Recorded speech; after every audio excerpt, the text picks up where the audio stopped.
মিরাজের ঘূর্ণি জাদুতে দিশেহারা পাকিস্তান। দিনের শুরুতে তাসকিনের সাথে জুটি বেঁধে পাকিস্তানের মিডল অর্ডার ধরাশায়ী করা এই স্পিনার দিনের শেষ ভাগে এসে পেয়েছেন ফাইফারের দেখাও। আর তাতে করে মিরপুর টেস্টে এখন চালকের আসনে বাংলাদেশ, এমনকি হাতছানি দিচ্ছে ম্যাচ জয়ের স্বপ্ন। তৃতীয় দিন শেষে মাঠে খেলায় তবে কেমন ছিল টাইগারদের পারফরমেন্স, সেটার বিস্তারিত প্রতিবেদনে। আগের দিন মাত্র 1 উইকেট হারিয়ে 179 রান তুলে চালকের আসনেই ছিল পাকিস্তান। দুই অভিষিক্ত আজান আওয়াইস ও আব্দুল্লাহ ফাজল মিলে এদিনও শুরুটা পেয়েছিলেন দারুণ। অভিষেক ম্যাচেই সেঞ্চুরির দেখা পেতে খুব একটা অপেক্ষা করতে হয়নি আজানকে। পাকিস্তান ক্রিকেটের ইতিহাসের 14তম ব্যাটার হিসেবে অভিষেকেই শতকের দেখা পান এই ব্যাটার। ফাজলকে সাথে নিয়ে বেশ ছন্দেই খেলছিলেন, তবে তাসকিন আহমেদের গতির কাছে থামতে হয় তাকে। অফ স্টাম্পের বাইরে তার এক দ্রুত গতির ডেলিভারিতে শট খেলতে গিয়ে প্রথম স্লিপে ক্যাচ দেন আজান। 14 165 বলে 103 রানের দারুণ ইনিংস খেলে সাজঘরে ফেরেন এই ব্যাটার। আর এই উইকেটের মধ্য দিয়ে টেস্টে নিজের 50তম শিকারও পূর্ণ করেন তাসকিন। বাংলাদেশের তৃতীয় পেসার হিসেবে এই মাইলফলক স্পর্শ করেন তিনি।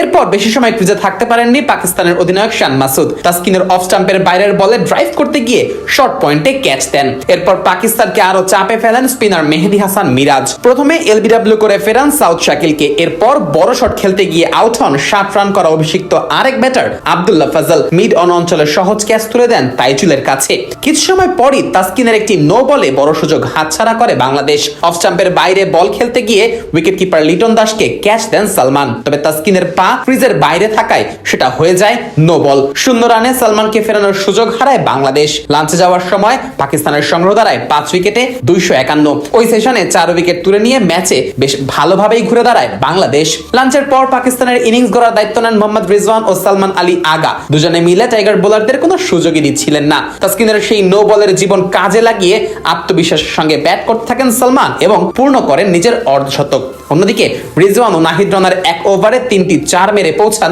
50-তে।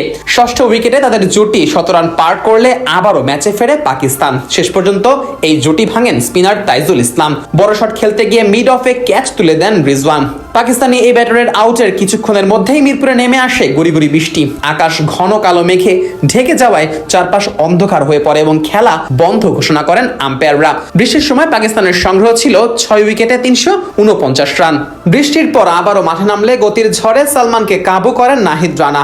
58 রান করে শান্তর হাতে ক্যাচ তুলে দেন এই ব্যাটার। এরপর বাকি কাজটা সারেন মেহেদী মিরাজ। প্রথমে নোমান আলী আর পরে শাহিন শাহ আফ্রিদিকে ফেরান এই অলরাউন্ডার। সেই সাথে তুলে নেন ক্যারিয়ারের 14তম ফাইফার। এরপর শেষ উইকেটে হাসান আলীকে বোল্ড করেন তাইজুল। 386 রানে শেষ হয় পাকিস্তানের ইনিংস। 27 রানের লিড পায় টাইগাররা।